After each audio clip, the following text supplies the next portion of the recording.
Right, so I'm going to set up the network as it is here. So we have pfSense, we have a Windows 2003 machine here, and a Ubuntu machine.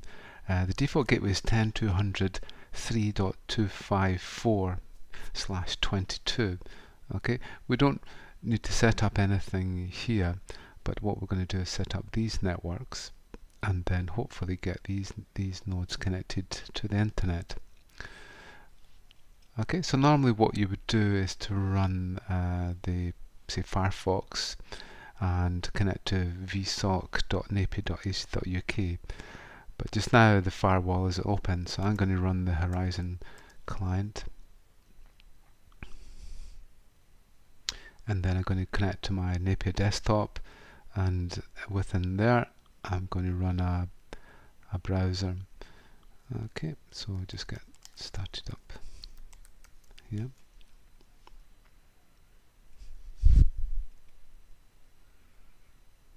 Okay, but you won't have to do this because we're setting up the firewall to get it set up. But I'm just going to show you just now. So this is connecting into the other side of the Napier firewall, so we should be able to connect directly to our cloud.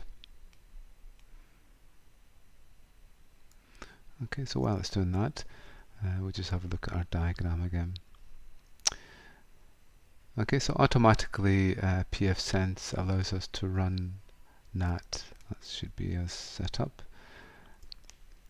Okay, so I'm just going to run Internet Explorer, but Chrome and Firefox should work. And you want to be selecting the HTML5 option.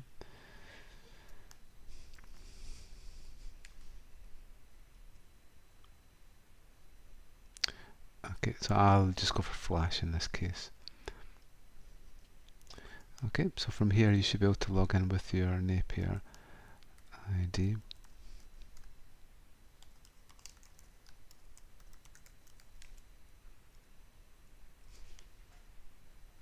Okay, so don't worry if there's a certificate error, just allow the connection, the untrusted connection. The cloud will be getting a certificate installed fairly soon, so you won't have that problem. Okay, so what we should see here is our cloud, our vSoC cloud. So if you go to this tab here, we should be able to view our VMs.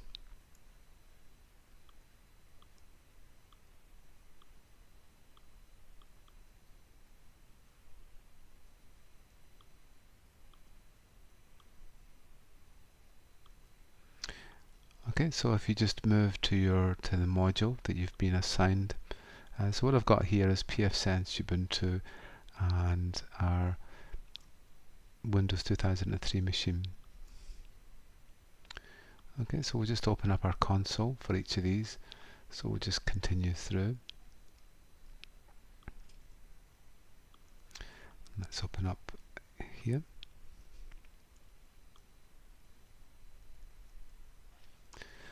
And put in the password. And now we open up Windows.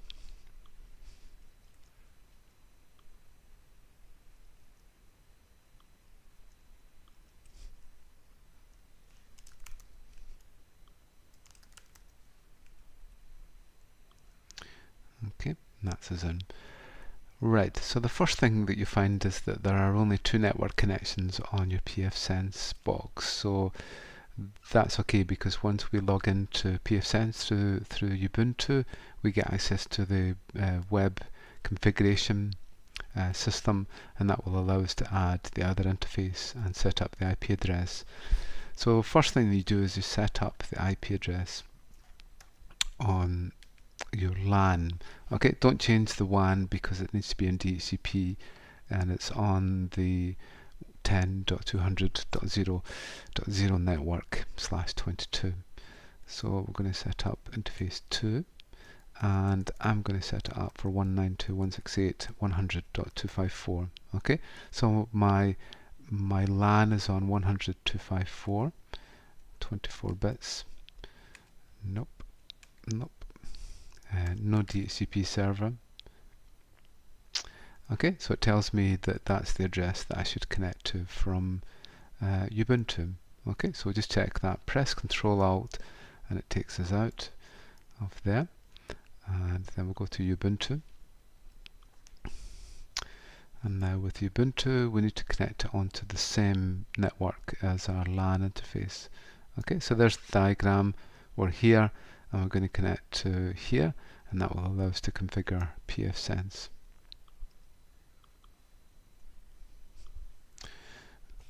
Okay. And so just to do it quickly, so that's the command that we're going to use. So if you run ifconfig, you'd find we're using ETH11. So let's just run this command here.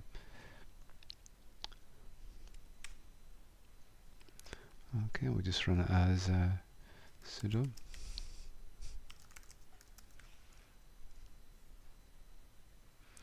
And next what we do is we set the default gateway. So the default gateway is where the network packets will be sent if we can't actually route on the local network. So anything going to the internet or to the DMZ will be routed through the default gateway. Okay, so that's us set up. So now what we'll do is we'll just check everything is alive. And that's alive. Okay, so we can connect, we can ping the default gateway. So hopefully when we go here,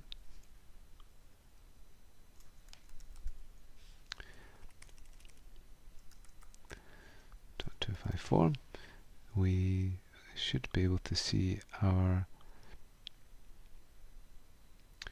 pfSense box, and there it is there. So now let's put in pfSense, that's our admin, and pfSense.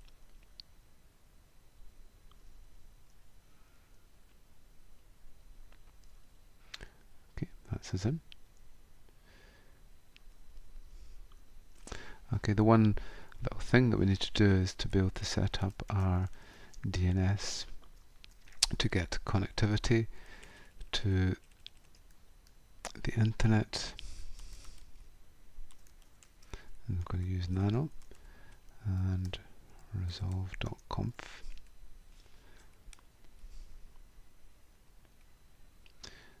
Okay, so we've got our DNS set up there.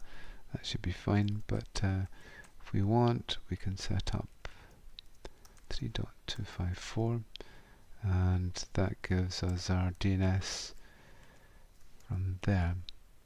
So hopefully, by default, we should be able to connect to Google from here, and we can. Okay, so our LAN is allowed access to any network, DMZ won't. Okay, so we've got our connectivity here.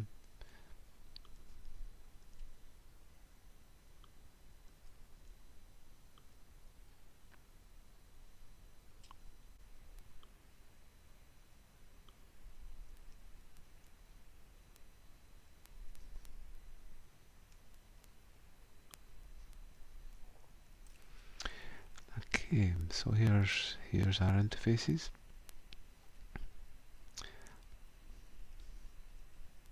So I'm going to add, and we have one here. So if we want, we can change the name of that to DMZ, and we'll just enable the interface.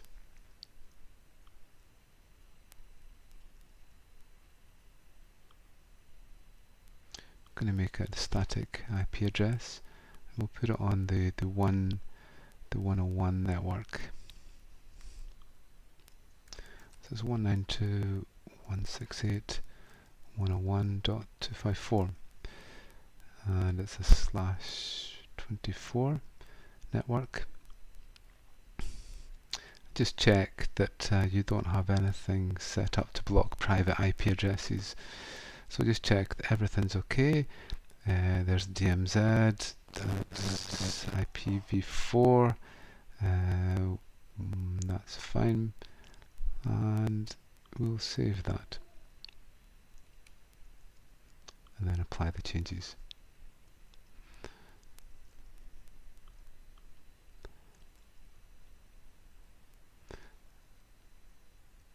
Okay, so hopefully when we go back here, we should see now that we have a new interface added for our DMZ, and that's where we're going to connect our Windows machine to. So Windows here. So we'll just log in and we'll get set up here.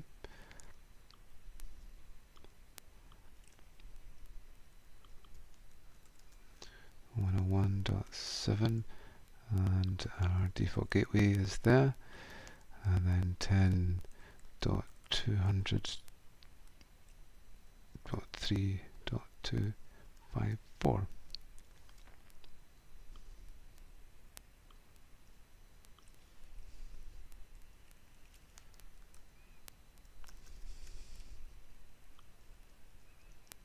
Okay, it's just getting that set up.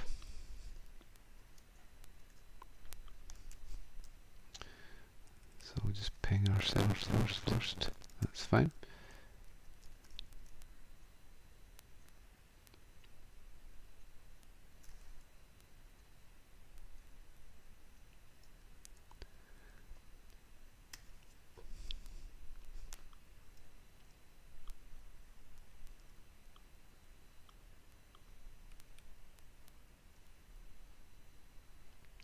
One nine two 192.168.101.254.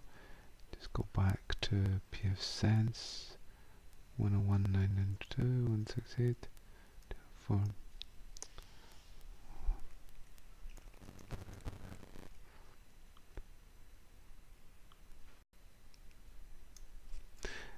Okay, so everything looks set up there, and we can't ping, but probably it's to do with the firewall rule. So by default, we can't actually ping from the DMZ. So just let us see if we can ping from here. Ping 192.168.101.7, and there it's there. Okay, so our Windows machine is actually there on the other network. It's just that the firewall is blocking it. Okay, so by default then we're not allowed to connect to anything from the DMZ. So what we'll have to do is we'll have to open up with our firewall rule to allow us to ping. Okay, so if you're interested on the LAN, there is a rule that allows port 80 at least, and that is our anti-lockout rule. We don't want to lose that one, or we'll lose our connection from the LAN into the pfSense box. But the rule that we have here allows us to be able to connect to anywhere. Okay, from the LAN to any destination on any port. From our DMZ, I'm going to add a new rule. Okay, so allow pass DMZ there, and so we'll allow ICMP, which is ping. So we'll allow it to ping from anywhere to anywhere else, and that's it. And apply the changes.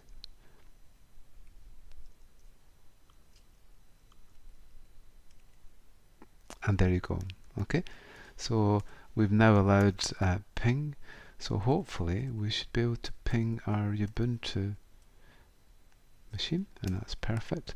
Okay, so now we have connectivity between here and here to there, and then to there, and also back again.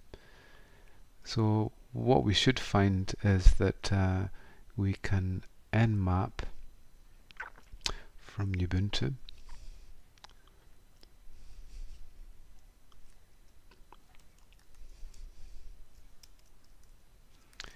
into our Windows machine.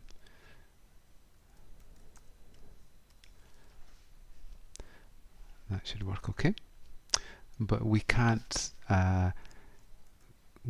actually nmap from Windows into Ubuntu because the firewall will block it, because we've only allowed ICMP.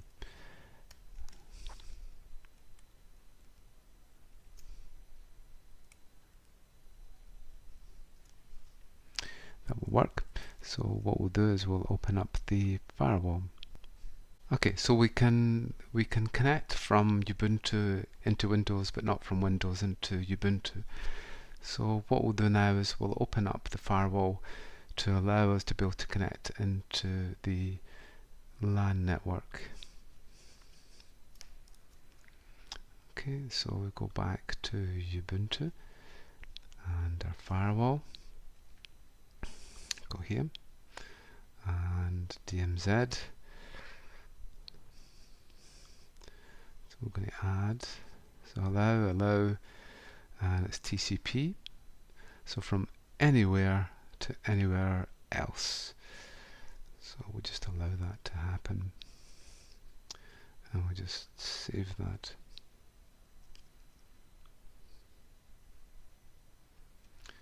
Okay, so the rules that we have on our DMZ is allow TCP to go from anywhere to anywhere else, and allow ping to go from anywhere to anywhere else.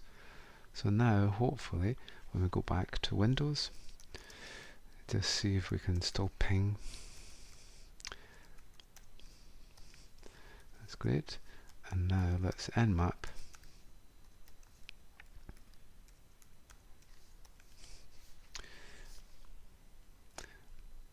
And what we should find is there's a web server running on the Ubuntu machine. There we go.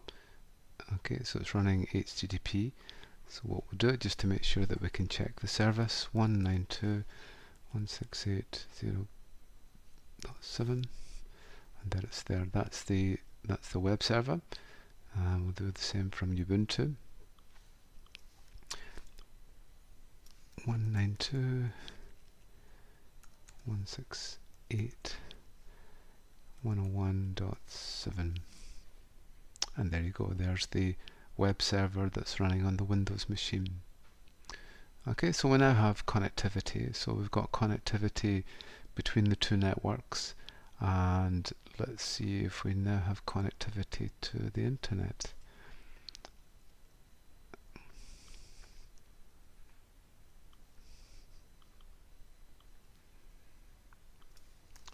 So we'll go to google.com.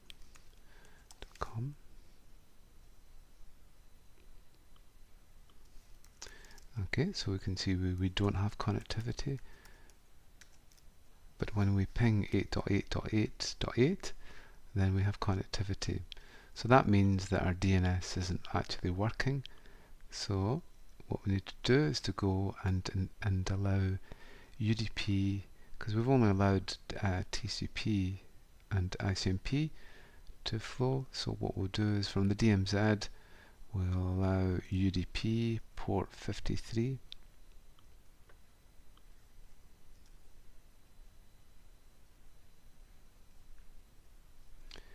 Port 53.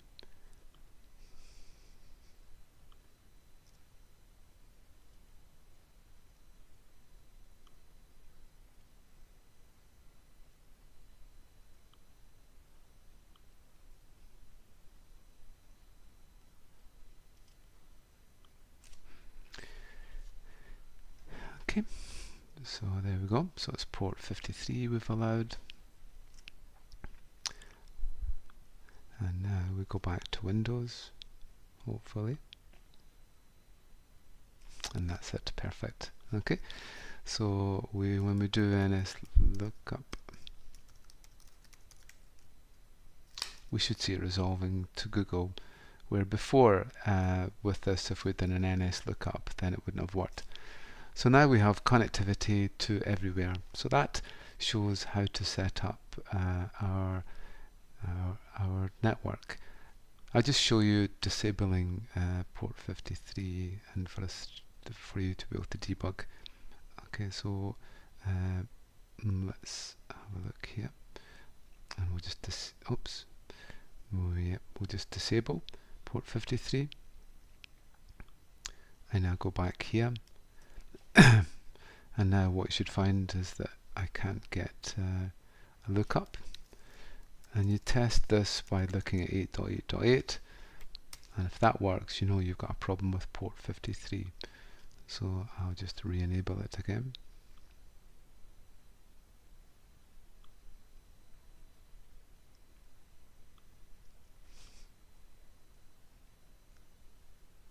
And that's it working again.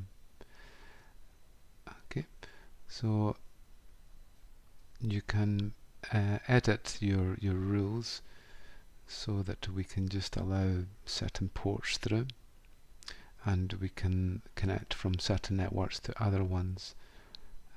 So if we disable this rule, this is for our TCP from Windows, you should find that we can't nmap anymore, or we won't get any ports returned back. And then when I try to connect here,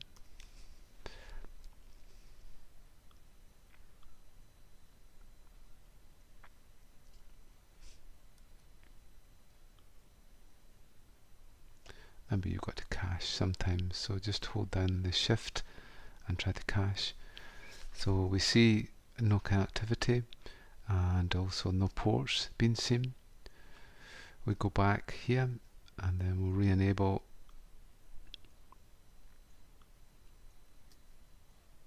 our rule.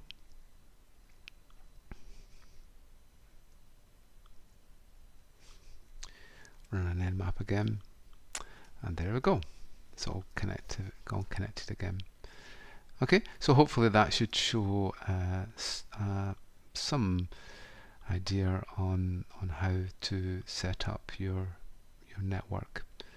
pfSense is a great little firewall. It has many options that you can actually use to have a look at the system. So you can look at your interfaces. Your rules are there. These are the basic services that you get. Diagnostics is excellent. Your app table is very important. The app table will actually show you all your connected hosts and what their MAC address is, and hopefully sometimes it'll give you the host name.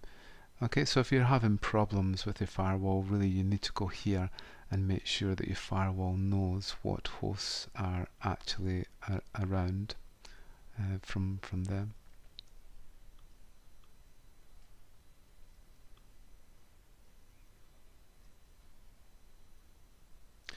Okay, and another little command that's important is to look at your routing table.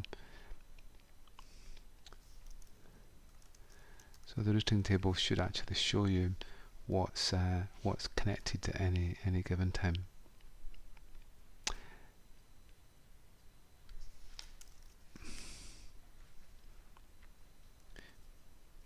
Okay, so this shows us that our default gateway is here, and that anything on this subnet gets sent to the network.